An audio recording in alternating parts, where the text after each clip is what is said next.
দরবারে শুকরিয়া জ্ঞাপন করে আলহামদুলিল্লাহ। দরুদ ও সালাম পেশ করি মানবতার মুক্তির দূত জনাব মুহাম্মদুর রাসূলুল্লাহ সাল্লাল্লাহু আলাইহি ওয়াসাল্লামের উপর, যাকে আল্লাহ পাক রব্বুল আলামিন এই পৃথিবীতে মানব জাতিকে ইসলামের বিধিবিধান এবং জীবন যাপনের পথ ও পন্থা শিক্ষা দেওয়ার জন্য প্রেরণ করেছিলেন। সকলে বলি সাল্লাল্লাহু আলাইহি ওয়াসাল্লাম। তো যেহেতু জিলকদ মাস চলতেছে প্রায় শেষের দিকে, জিলকদ মাসের আজকে তৃতীয় জুমা, আর আগামীতে ঈদের পূর্বে হয়তো আমরা আর দুইটি জুমা পাবো। তো এই জন্য কোরআন এবং হজ সংক্রান্ত বিভিন্ন বিষয় কোরআন এবং সুন্নাহ থেকে আমাদের জানা জরুরি। তো আমি কোরআনে কারীমের সূরাতুল বাকারার 158 নম্বর আয়াত আমি তেলাওয়াত করেছি। এই আয়াতের মধ্যে আল্লাহ তাআলা হজের অন্যতম একটি ওয়াজিব বিধান এবং উমরারও অন্যতম একটি ওয়াজিব বিধান সাফা এবং মারওয়া সাই করা, এই সংক্রান্ত বিধান আল্লাহ তাআলা সূরাতুল বাকারার 158 নম্বর আয়াতে আল্লাহ তাআলা ইরশাদ করেছেন। আল্লাহ তাআলা সূরা বাকারার মধ্যে বলেন, ইন্নাস সাফা ওয়াল মারওয়াতা মিন শাআইরিল্লাহ فمن حج البيت أو اعتمر فلا جناح عليه أن يطوف بهما ومن تطوع خيرا فإن الله شاكر عليم। رب العالمين বলেন, ইন্নাস সাফা নিশ্চয় সাফা ওয়াল মারওয়াতা এবং মারওয়া মিন শাআইরিল্লাহ, এই দুইটি পাহাড় হলো আল্লাহ তাআলার নিদর্শনাবলীর অন্যতম একটি নিদর্শন। আল্লাহ তাআলা বলেন মিন শাআইরিল্লাহ, এরপর এই পাহাড়ের উল্লেখ করার কারণ সংক্রান্ত বিধান আল্লাহ তাআলা পরবর্তীতে বলেন, ফামান হাজ্জাল বাইতা আও ইতামারা ফালা জুনাহা আলাইহি আন ইয়াতাওয়াফা বিহিমা, যে ব্যক্তি হজ করবে অর্থাৎ আল্লাহ তাআলার ঘর জিয়ারত করার জন্য যে ব্যক্তি ইচ্ছা পোষণ করবে, ওই ব্যক্তি এবং যে ব্যক্তি উমরা করার ইচ্ছা পোষণ করবে, এই দুই ব্যক্তির জন্য ফালা জুনাহা আলাইহি আন ইয়াতাওয়াফা বিহিমা, তাদের কোনো ক্ষতি নাই, তাদের কোনো সমস্যা নাই। এই সাফা এবং মারওয়ায় তারা 7 চক্কর দেবে এবং সাই করবে। ومن تطوع خيرا فإن الله شاكر عليم, যদি কোনো ব্যক্তি হজ এবং উমরার বাইরে গিয়ে শুধুমাত্র আল্লাহ তাআলার নিদর্শন দেখার জন্য যদি কোনো ব্যক্তি সাফা এবং মারওয়া সাই করে, আল্লাহ তাআলা বলেন ওই ব্যক্তির কৃতজ্ঞতা আল্লাহ তাআলা আদায় করবে। সুবহানাল্লাহ। বান্দা যদি জাররা থেকে জাররা পরিমাণ ভালো কাজ যদি কোনো ব্যক্তি করে, কিয়ামতের দিন ওই ব্যক্তি তার আমল নামায় ওই ভালো কাজ দেখতে পাবে। সুবহানাল্লাহ। আল্লাহ তাআলা বলেন, ফামাই ইয়ামাল মিসকালা যাররাতিন খায়রান ইয়ারা ওয়া মান ইয়ামাল মিসকালা যাররাতিন শাররান ইয়ারা, যদি কোনো ব্যক্তি যারা পরিমাণ কোনো পরমাণু পরিমাণ যদি কোনো ব্যক্তি ভালো কাজ করে, সে কিয়ামতের দিন তার আমলনামায় সেটা দেখতে পাবে। আর যদি কোনো ব্যক্তি কোনো পরমাণু পরিমাণ খারাপ কাজ করে, কিয়ামতের দিন ওই খারাপ কাজ তার আমলনামায় সে দেখতে পাবে। ওয়ামাল্লাহু বিযাল্লামিন লিল আবিদ, আল্লাহ তাআলা তার বান্দাদের উপর সামান্য বিন্দু পরিমাণও কোনো জুলুম করবেন না। সুবহানাল্লাহ। তো এজন্য ভালো কাজ করে দুনিয়ার কোনো মানুষ আপনাকে বাহবা দিক বা না দিক, কেউ আপনার প্রশংসা করুক বা না করুক, আপনার কি কোনো যায় আসে? আসে না। আল্লাহ তাআলা তিনি হলেন আমাদের সব থেকে আপন, যে সহধর্মিনীর জন্য মাথার ঘাম পায়ে ফেলে আমরা কষ্ট করি, এক সময় স্বার্থে আঘাত লাগলে দেখা যায় ওই সহধর্মিনী নিজের পাশ থেকে সরে যায়। অনুরূপ ভাবে মাঝেও দেখা গিয়েছে জমির জন্য 32 বিঘা জমির জন্য নিজের আপন পিতামাতা তার কলিজার টুকরা মেয়ে সন্তানকে জবাই করে হত্যা করেছে। দুই একটি বিচ্ছিন্ন ঘটনা। দুনিয়ায় আমাদের যেভাবে সব থেকে আপন আমাদের পিতামাতা, আমাদের সন্তান সন্ততি, কিন্তু কিয়ামতের ময়দানে এবং দুনিয়ায় আল্লাহ তাআলার থেকে আপন আমার আপনার আর কেউ নাই, ঠিক না? আল্লাহ তাআলা হয়তো দুনিয়ায় অনেক সময় সন্তানকে যদি আপনি ভালো পোশাক, ভালো বাইক চাইছে আপনি দিতে পারলেন না, ভালো ল্যাপটপ চাইছে আপনি দিতে পারলেন না, আপনার নামেই এলাকায় গিয়ে ওই সন্তান বদনাম করা শুরু করে দেবে, ঠিক না? এমন হয় যদি সন্তানকে সুশিক্ষায় শিক্ষিত করা না যায়। কিন্তু আল্লাহ তাআলা এমন না। আপনি যতটুকু নেক কাজ করবেন আল্লাহ তাআলা ওটার প্রতিদান 10 গুণ থেকে নিয়ে 700 গুণ পর্যন্ত আল্লাহ তাআলা বাড়িয়ে দিবেন। সুবহানাল্লাহ। এজন্য আমাদের দুনিয়া এবং আখিরাতে সবথেকে আপন একজন, চিল্লায় বলেন তিনি কে? আল্লাহ তাআলা আমাদের সবথেকে আপন। এটা আমাদের মনে রাখতে হবে। আল্লাহ তাআলা এই হজ সংক্রান্ত বিধান, কার উপরে হজ ফরজ, আল্লাহ তাআলা সূরা হজের মধ্যে বলেন, ওয়ালিল্লাহি আলান নাসি হিজ্জুল বাইতি মান ইসতাতা ইলাইহি সাবিলা। এই হজ সংক্রান্ত ফরজ হওয়ার জন্য একটি জিনিস জরুরি। আল্লাহ তাআলা বলেন, ওয়ালিল্লাহি আলান নাস, ওয়ালিল্লাহি আলান নাস হিজ্জুল বাইত, মানুষের জন্য হজকে আমি ফরজ করে দিয়েছি, কাবা শরীফ জিয়ারতকে আমি ফরজ করে দিয়েছি। কার জন্য?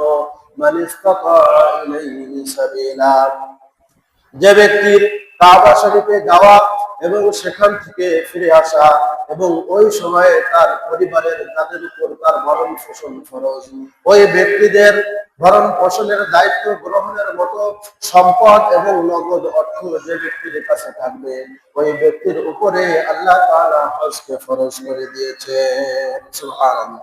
তাহলে কার উপর ফরজ? যার কাছে হজের যে দিনগুলাই, ওই দিনগুলাকে কাবা শরীফে সে যেতে পারবে, সেখান থেকে ফিরে আসতে পারবে এবং ওই দিনগুলায় তার পরিবারের যত সদস্য রয়েছে, তার স্ত্রী, সন্তান, সন্ততি, পিতামাতা সহ সকলের ভালোভাবে মধ্যম পর্যায়ের খাবার তারা খাইতে পারবে। এই পরিমাণ সম্পদ, অর্থ, নগদ অর্থ যদি কারোর কাছে থাকে, তাহলে ওই ব্যক্তির উপরে কি আল্লাহ তাআলা হজকে ফরজ করে দিয়েছেন। তো এখন বর্তমানে হজে যাইতে 6 থেকে 7 লক্ষ টাকা পরিমাণ কি দরকার হয়। মোটামুটি 8-10 লক্ষ টাকা যদি কারোর কাছে থাকে, তাহলে ওই ব্যক্তির উপরে কি হজ ফরজ। এখন যাকাত যেভাবে বছরে একবার, নামাজ প্রতিদিন 5 বার, তাই না, রোজা বছরে একবার, তো হজ কি বছরে একবার? হজ কি জীবনে একবার, কি জীবনে মাত্র একবার হজ আদায় করতে হবে। তো কোনো ব্যক্তির উপর যদি হজ ফরজ হয়ে যায়, তাহলে তৎক্ষণাৎ ওই ব্যক্তির উপর হজ আদায় করা এটা জরুরি না, বরং যথাসম্ভব সে দ্রুত আদায় করার চেষ্টা করবে। মৃত্যুর পূর্বে যদি কোনো ব্যক্তি হজকে তার উপর ফরজ হওয়ার কারণে হজ আদায় করে ফেলে, তাহলে ওই ব্যক্তির উপর থেকে ফরজিয়াত আদায় হয়ে যাবে। সুবহানাল্লাহ। তাহলে কিছু বিধান রয়েছে: দৈনন্দিন নামাজ, বছরে একবার যাকাত এবং রোজা, আর জীবনে একবার, সেটা হলো কি হজ। তো আমাদের যাদের কাছে নগদ 8 থেকে 10 লক্ষ টাকা পরিমাণ যাদের কাছে রয়েছে, তাদের উপরে কি হজ অলরেডি ফরজ হয়ে গিয়েছে।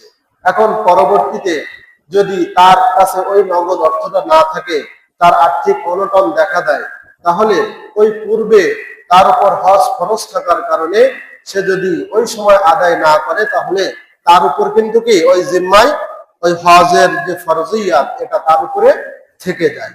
তো এই জন্য যত দ্রুত সম্ভব আর যুবক বয়সেই হজের বিধান এটা আদায় করা এটা বেশি বাঞ্ছনীয়। কারণ বৃদ্ধ যখন মানুষ হয়ে যায়, সে নিজে বাসার থেকে হেঁটে মসজিদ পর্যন্ত তাই কি আসতে পারে না।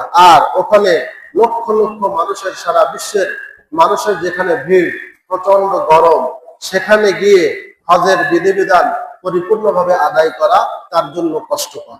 এজন্য যুবক ভাই যারা আমরা রয়েছি, আমরা এই বয়সটাই হলো হজের বিধান আদায় করার সব থেকে উত্তম বয়স। আল্লাহ তাআলা আমাদের সকলকে, যাদের উপরে হজ ফরজ, দ্রুত হজ আদায় করার তৌফিক দান করুন। সকলে বলে আমিন। আল্লাহ তাআলা মানব জাতির ইতিহাসের মধ্যে কাবা শরীফকে সারা বিশ্বের মানুষের কিবলা হিসেবে আল্লাহ তাআলা সাব্যস্ত করেছেন। আল্লাহ তাআলা হজ সংক্রান্ত এবং কুরবানি সংক্রান্ত যত বিধিবিধান দিয়েছেন, এই সবগুলো হলো বিশ্ব মানবতার পিতা এবং সকল নবীদের পিতা হযরত ইব্রাহিম আলাইহিস সালাম এবং তার স্ত্রী হযরত হাজার এবং তার কলিজার টুকরা সন্তান হযরত ইসমাঈল আলাইহিস সালাম, এই তিনজনের স্মৃতিকে চিরস্মরণীয় করে রাখার জন্য, কিয়ামত পর্যন্ত স্মরণীয় বরণীয় করে রাখার জন্য আল্লাহ তাআলা পুরো উম্মতে মুসলিমার জন্য কোন কাজকে ফরজ এবং কোন কাজকে আল্লাহ তাআলা ওয়াজিব হিসেবে সাব্যস্ত করে দিয়েছেন। আল্লাহ তাআলা মাকামে ইব্রাহিমে 2 রাকাত নামাজ পড়ার জন্য আল্লাহ তাআলা নির্দেশ দিয়েছেন। আল্লাহ তাআলা বলেন, ওয়াত্তাখিযু মিন মাকামি ইব্রাহিম মুসাল্লা। আল্লাহ তাআলা বলেন, ওয়াত্তাখিযু, তোমরা গ্রহণ করো, মাকামি ইব্রাহিম, মাকামে ইব্রাহিমকে মুসাল্লা, তোমাদের নামাজের জায়গা হিসেবে তোমরা মাকামে ইব্রাহিমকে গ্রহণ করো। কাবা চত্বরে একটি কাঁচ দিয়ে ঘেরা হযরত ইব্রাহিম আলাইহিস সালামের ফুটপ্রিন্ট রয়েছে, পায়ের চিহ্ন রয়েছে, পদচিহ্ন রয়েছে। সেখানে 2 রাকাত নামাজ পড়াকে আল্লাহ তাআলা উম্মতে মুসলিমার জন্য সুন্নাত হিসেবে সাব্যস্ত করে দিয়েছেন। সুবহানাল্লাহ। তো এজন্য আমরা যারাই হজে অথবা উমরায় যাব, মাকামে ইব্রাহিমে আমরা নামাজ পড়ব। যখন আল্লাহ তাআলা ইব্রাহিম এবং তার পুত্র ইসমাঈল আলাইহিস সালামকে নির্দেশ দিলেন, তোমরা কাবা শরীফ পুনর্নির্মাণ করো, ওয়া ইয ইয়ারফাউ ইব্রাহিমুল কওয়াইদা মিনাল বাইতি ওয়া ইসমাঈল রব্বানা তাকাব্বাল মিন্না ইন্নাকা আনতাস সামিউল আলীম। আল্লাহ তাআলা ইব্রাহিম আলাইহিস সালামকে বললেন, হে ইব্রাহিম, তোমার কলিজার টুকরা সন্তান ইসমাঈলকে নিয়ে 2 বাপ বেটায় তোমরা কাবা শরীফ নির্মাণ করো। যখন নির্মাণ করা হয়ে গেল, আল্লাহ তাআলার কাছে তারা দোয়া করলেন, রব্বানা, হে আমাদের প্রভু, তাকাব্বাল মিন্না, আমাদের থেকে আপনি এটাকে কবুল করে নেন, গ্রহণ করে নেন, ইন্নাকা আনতাস সামিউল আলীম, নিশ্চয় আপনি মহাজ্ঞানী, সব কিছু শোনেন। বান্দা অন্ধকার রাতে কালো ঘরের মধ্যে চুপি চুপি আপনার কাছে যে দোয়া করে, যে কথা বলে, এবং অন্ধকার রাতে কালো পাথরের উপর কালো পিপীলিকার চলাচলের পায়ের শব্দ আমার আপনার আল্লাহ তাআলা শুনতে পান। সুবহানাল্লাহ। আল্লাহ তাআলার কাছে কোনো কিছু কি গোপন রয়েছে? গোপন নাই। তো ইব্রাহিম এবং ইসমাঈল আলাইহিস সালাম এই 2 জন মিলে এই কাবা শরীফ তারা নির্মাণ করলেন। আল্লাহ তাআলার কাছে দোয়া করলেন, হে আল্লাহ, আপনি কবুল করেন। আল্লাহ তাআলা এমন ভাবে কবুল করে নিয়েছেন, কিয়ামত পর্যন্ত সকল হাজী সাহেবদেরকে এই কাবা শরীফ জিয়ারত করাকে আল্লাহ তাআলা ফরজ করে দিয়েছেন। সুবহানাল্লাহ। এজন্য যারা আমরা হজের উদ্দেশ্যে যাব, আমাদের প্রথম কাজ হলো ইহরাম বাঁধা। কি? ইহরাম বাঁধতে হবে। প্রথম কাজ হলো ইহরাম, অর্থাৎ কাবা শরীফ জিয়ারত করার জন্য যে সকল হাজী সাহেব গমন করার জন্য নিজেদেরকে প্রস্তুত করেছেন, তারা মিকাত থেকে তারা হজের উদ্দেশ্যে সাদা কাপড় তারা পরিধান করে হজের উদ্দেশ্যে তারা গমন করবেন। এরপর কাবা শরীফ সেখানে যাওয়ার পর প্রথম একটি জিয়ারত করতে হবে, তাওয়াফে কুদুম বলা হয়। তাওয়াফে কুদুম করে আল্লাহ তাআলার ঘরে গিয়ে বলতে হবে, লাব্বাইকা আল্লাহুম্মা লাব্বাইক, লাব্বাইকা লা শারীকা লাকা লাব্বাইক, ইন্নাল হামদা ওয়ান নি'মাতা লাকা ওয়াল মুলকা লা শারীকা লাক। ফকিরের বেশে মাত্র 2টা কাপড়, একটা কাপড় হলো পরিধান করা থাকবে, একটা চাদর, আরেকটি চাদর তার গায়ে থাকবে, মাথায় কিছু থাকবে না। কোন সেলাই যুক্ত কোন কাপড় পরিধান করা সেখানে নাজায়েজ এবং হারাম, হজ তার বাতিল হয়ে যাবে। এমন ভাবে আল্লাহ তাআলার দরবারে গিয়ে বান্দাকে যে আল্লাহ তাআলা ফকির হিসেবে এই দুনিয়ায় প্রেরণ করেছেন, আল্লাহ তাআলা বলেন, ওয়াল্লাহুল গনিয়্যু ওয়া আনতুমুল ফুকারা। আল্লাহ তাআলা আমাদেরকে ফকির হিসেবে সাব্যস্ত করেছেন। এই দুনিয়ায় যত বড় শিল্পপতি থাক না কেন, আল্লাহ তাআলার অসীম সম্পদের তুলনায় ওই সম্পদটা হলো অতি নগণ্য। ঠিক কিনা? সম্পদের বড়াই আমরা করি যে আমারে চেনো, মরে কি চেনো। তো এই সম্পদের বড়াই নিমিষে নিঃশেষ হয়ে যাবে যদি আজরাইলের সাক্ষাৎ কি কারোর সঙ্গে হয়ে যায়। এজন্য সম্পদ নিয়ে কি বড়াই করা যাবে? সম্পদ দেওয়ার মালিক একজন, চিল্লায় বলেন তিনি কে? আসমান এবং জমিনের মধ্যে যা কিছু রয়েছে ওই সব সম্পদের মালিক হলেন একজন, চিল্লায় বলেন তিনি কে? আল্লাহ তাআলা মালিক। আমি আপনি, আমার পূর্বে আমার দাদা, এরপর আমার পিতা, এরপর আমি হলাম চৌকিদার। আমি থাকবো না, কিন্তু এই দুনিয়ার সম্পদ দুনিয়ার জায়গায় থেকে যাবে। এজন্য সম্পদ নিয়ে ভয় করার কিছু নেই। ওই সম্পদের চৌকিদার মাত্র আমি আপনি। এই সম্পদের স্থায়ী মালিকানা মহান আল্লাহ, ঠিক না? এজন্য সম্পদ নিয়ে কি বড়াই করা যাবে? বড়াই করলে ওই নমরুদের মতো অবস্থা হবে। নমরুদের এত সম্পদ ছিল, সম্পদের ভয়ের কারণে ইব্রাহিম আলাইহিস সালামকে আগুনের মধ্যেও নিক্ষেপ করেছিল, কিন্তু মৃত্যুর পূর্বে আল্লাহ তাআলা তার সম্পদ সহ ওই কারুনকে আল্লাহ তাআলা মুসা আলাইহিস সালামের সামনে সম্পদ নিয়ে ভয় করার কারণে ওই সম্পদ সহ জমিনের মধ্যে আল্লাহ তাআলা নামিয়ে দিয়েছেন, ঠিক না? যুগে যুগে যারাই সম্পদ নিয়ে বড়াই করেছে, ক্ষমতার বড়াই করেছে, ফিরআউন, সকলকে আল্লাহ তাআলা কি করেছেন? ধ্বংস করে দিয়েছেন। ইতিহাসের নিকৃষ্ট এক আস্থা করে তারা নিক্ষিপ্ত হয়েছে, চিল্লায় বলেন ঠিক না? তো এই জন্য এইগুলো নিয়ে বড়াই করার কিছু নেই। এগুলার একচ্ছত্র মালিকানার অধিপতি একজন, চিল্লায় বলেন তিনি কে? আল্লাহ তাআলা। এজন্য হজ এবং উমরার যারা নিয়ত করবে, কাবা শরীফ জিয়ারত করাকে আল্লাহ তাআলা তাদের জন্য ওয়াজিব এবং ফরজ করে দিয়েছেন। এই কাবা শরীফ আমাদের যেভাবে কিবলা, অনুরূপভাবে মসজিদে আকসা, যেটা ইব্রাহিম আলাইহিস সালাম এই কাবা শরীফ নির্মাণের 40 বছর পর আল্লাহ তাআলার নির্দেশে তিনি নির্মাণ করেন। অনেকে আমরা জানি যে সুলাইমান আলাইহিস সালাম এই মসজিদে আকসা নির্মাণ করেছেন, ঠিক না? কিন্তু মূলত ইব্রাহিম আলাইহিস সালাম কাবা শরীফ নির্মাণ করার 40 বছর পর আবু দাউদ শরীফের হাদিসে আছে ওই মসজিদে আকসাকে নির্মাণ করেন। সুলাইমান আলাইহিস সালাম সেটাকে পুনর্নির্মাণ করেন। কি করেন? সেটা ভেঙে যাওয়ার কারণে, ধ্বংস হয়ে যাওয়ার কারণে পরবর্তীতে তিনি আবার জিনদের মাধ্যমে তিনি কি করান? নির্মাণ করান। কিন্তু প্রথম নির্মাণকারীকে হযরত ইব্রাহিম আলাইহিস সালাম। আবু দাউদ শরীফের হাদিসে আপনারা দেখবেন সেখানে স্পষ্টভাবে উল্লেখ রয়েছে ইব্রাহিম আলাইহিস সালামই এটার নির্মাতা, কাবা শরীফেরও কি নির্মাতা। আমাদের মুসলিম জাতির পিতা আবুল আম্বিয়া, সকল নবীদের কি পিতা।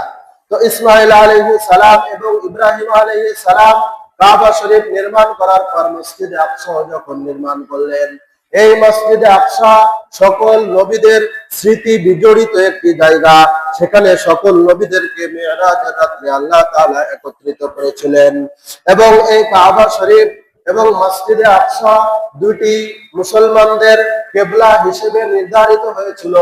অর্থাৎ যখন আল্লাহ তাআলা আল্লাহ রাসূলকে হিজরত করার নির্দেশ দিলেন, হিজরত করার 16 থেকে 17 মাস পর্যন্ত আল্লাহ তাআলার নির্দেশে মসজিদে আকসাকে আল্লাহ রাসূল সাল্লাল্লাহু আলাইহি ওয়াসাল্লাম কাবা শরীফ হিসেবে এবং কিবলা হিসেবে নামাজ আদায় করেছিলেন। এরপর সূরা বাকারার মধ্যে দ্বিতীয় পারার শুরুতে আল্লাহ তাআলা এক নামাজের মধ্যে আল্লাহ রাসূলকে নির্দেশ দিলেন, ফাওয়াল্লি ওয়াজহাকা শাতরাল মাসজিদিল হারাম قد نرى تقلب وجهك في السماء فلنولينك قبلة ترضاها। আল্লাহ তাআলা বলেন, হে রাসূল, আপনি বারবার আকাশের দিকে তাকাচ্ছেন এবং কিবলা পরিবর্তনের জন্য আমার কাছে যে মৌন দরখাস্ত আপনি দিচ্ছেন, এটা আমি লক্ষ্য করেছি। আপনি এই কাবা শরীফ, যেটা আপনার পিতা ইব্রাহিমের যেটা স্মৃতি বিজড়িত একটি জায়গা, ওই দিকেই আপনি ফিরে পুনরায় নামাজ আদায় করুন। 2 রাকাত নামাজ পড়ার পর তৃতীয় রাকাতে আল্লাহ রাসূল কাবা শরীফের দিকে ফিরে ওই নামাজকে আল্লাহ তাআলার নির্দেশে তিনি পরিপূর্ণ করলেন। সুবহানাল্লাহ। ইহুদিদের মনোরঞ্জনের জন্য, তারা যেন ইসলামের পথে আসে, এজন্য মসজিদে আকসা যেহেতু ইহুদিরা তারা নিজেদের একটি পবিত্র স্থান হিসেবে মানে, তারা যেন ইসলামের পথে ধাবিত হয়, এজন্য আল্লাহ তাআলা এই রাসূলকে নির্দেশ দিয়েছিলেন যে আপনি মসজিদে আকসাকে কিবলা হিসেবে ব্যবহার করুন। 16 থেকে 17 মাস কিবলা হিসেবে মসজিদ আকসা কি আমাদের কেবলা ছিল, ইসলামের প্রথম কেবলা বলা হয়। তো এরপর আল্লাহ রসুল তিনি মনে প্রাণে চাচ্ছিলেন যে কাবা শরীফই আমাদের স্থায়ী কেবলা হিসেবে সাব্যস্ত হোক। আল্লাহ রসুলের এই মনের আকাঙ্ক্ষা দেখার পর আল্লাহ তাআলা তাকে নির্দেশ দিলেন যে আপনি পুনরায় মসজিদে হারামের দিকে আপনি কেবলা হিসেবে সেটাকে ব্যবহার করে আপনার নামাজকে শেষ করেন। সুবহানাল্লাহ। এই মসজিদে হারাম যেখানে অবস্থিত ওই সোজা বরাবর সপ্তম আসমানের উপর একটি মসজিদ রয়েছে, সেই মসজিদের নাম কি? বাইতুল মামুর। যেখানে ফেরেশতারা প্রতিদিন ৭০,০০০ ফেরেশতা যেখানে আল্লাহ তাআলার জন্য ইবাদত করেন, সিজদা করেন, কিন্তু একবার কিয়ামতের পূর্বে যে ফেরেশতা সেখানে নামাজ পড়ার সুযোগ পাবে, চান্স পাবে, দ্বিতীয়বার কিয়ামতের পূর্বে আর কি তার চান্স নাই। এখন ভেবে দেখেন আল্লাহ তাআলার বাহিনী কত বিশাল। সুবহানাল্লাহ। এই আসমান জমিন সহ এই নবমণ্ডল, সৌরমণ্ডল, ভূমণ্ডল আল্লাহ তাআলা কত নিপুণ ভাবে আল্লাহ তাআলা পরিচালনা করছেন। সুবহানাল্লাহ। আপনার আমার ঘুমের থেকে উঠতে দেরি হতে পারে, কিন্তু সূর্য ওঠা কি কখনো বন্ধ থাকে? 1 মিনিট 2 মিনিট কি আগে ওঠে? আমার আপনার হয়তো অফিসে যেতে 1-2 মিনিট লেট হতে পারে, কিন্তু সূর্য ওঠা আপনি জন্মের থেকে নিয়ে এই পর্যন্ত কখনো দেখছেন যে সূর্যি মামা 5 মিনিট পরে উঠছে আজকে? এমনকি দেখছেন কখনো? দেখেন নাই, কিয়ামত পর্যন্ত কি দেখাও যাবে না। কত নিখুঁত ভাবে আল্লাহ তাআলা তার বিশাল বাহিনীর মাধ্যমে এইগুলা পরিচালনা করছে। তো হজ যাদের উপরে ফরজ রয়েছে, আল্লাহ তাআলা সেই সকল ভাইদেরকে হজের কার্যাদি পরিপূর্ণভাবে আদায় করার এবং হজ সম্পন্ন করার তৌফিক দান করুন, সকলে বলে আমিন। তো আমরা আগামী জুমায় কুরবানি সংক্রান্ত কেমন পশু, কারণ পশু ক্রয় করা হয়তো এখনো শুরু হয় নাই, আগামী জুমায় আমরা কিভাবে পশু নির্বাচন করব, কোন পশু দিয়ে আমাদের কোরবানি করতে হবে, কোন পশু দিয়ে কোরবানি আদায় হবে না, এ সম্পর্কে আমরা কোরআন এবং সুন্নাহ থেকে জানবো ইনশাআল্লাহ। আল্লাহ তাআলা যাদের উপরে হজ ফরজ তাদেরকে হজ পালন করার তৌফিক দান করুন, সকলে বলে আমিন। যাদের উপরে কুরবানি ওয়াজিব, আল্লাহ তাআলা তাদের সকলকে কুরবানির অগ্রিম প্রস্তুতি গ্রহণ করার তৌফিক দান করুন, সকলে বলে আমিন। আখিরু দাওয়ানা আলহামদুলিল্লাহি রাব্বিল আলামিন।